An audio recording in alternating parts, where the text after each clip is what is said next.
গহনানন্দ চিন্তন বাংলা গ্রন্থ থেকে পাঠ করছি। পত্র সংখ্যা 103।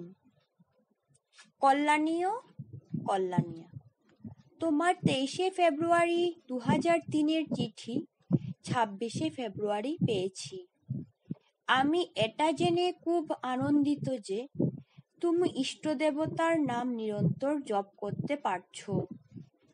তুমি যে দুটো প্রশ্ন করছো এটার সম্পর্কে আমি এটুকু বলতে পারি যে উপাসনা পদ্ধতি পুস্তকে লেখা দিশা নির্দেশগুলো পড়ার পর সেই প্রকার যতটুকু করতে পারো করো।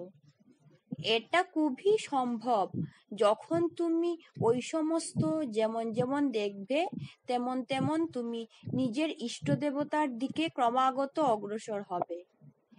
আসল কথাটি হলো শ্রী রামকৃষ্ণ দেবও নিজের সাধনকালে ওই সমস্ত দেখেছিলেন। এটা জরুরি নয় যে তুমিও সেই সমস্ত দেখো যা শ্রী শ্রী ঠাকুর দেখেছিলেন। সেই জন্য দিশা নির্দেশ এই প্রকার দেওয়া হয়েছে। তুমি যে আজ্ঞা পেয়েছ সেইভাবে দিনে 3 বার আসনে বসে উপাসনা করার পরও বাকি সময় যতদূর পারো অনর্গল দিনরাত ওনার নাম নিরন্তর জপ করতে থাকো। যখন তুমি অন্য সময় জপ করবে তখন জপ সংখ্যা রাখার কোনো প্রয়োজন নেই।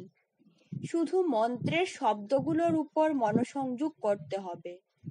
ওখানকার সাধুদের থেকে জেনে নাও আমি কবে বেঙ্গালুর যাচ্ছি। আমি গুরু মহারাজকে নিত্য প্রার্থনা করি যে তোমার সর্বাঙ্গীন মঙ্গল হোক। ইতি তোমার একান্ত হিতৈষী স্বামী গহনানন্দ। ওম শান্তি শান্তি শান্তি। হরি ওম তৎসৎ।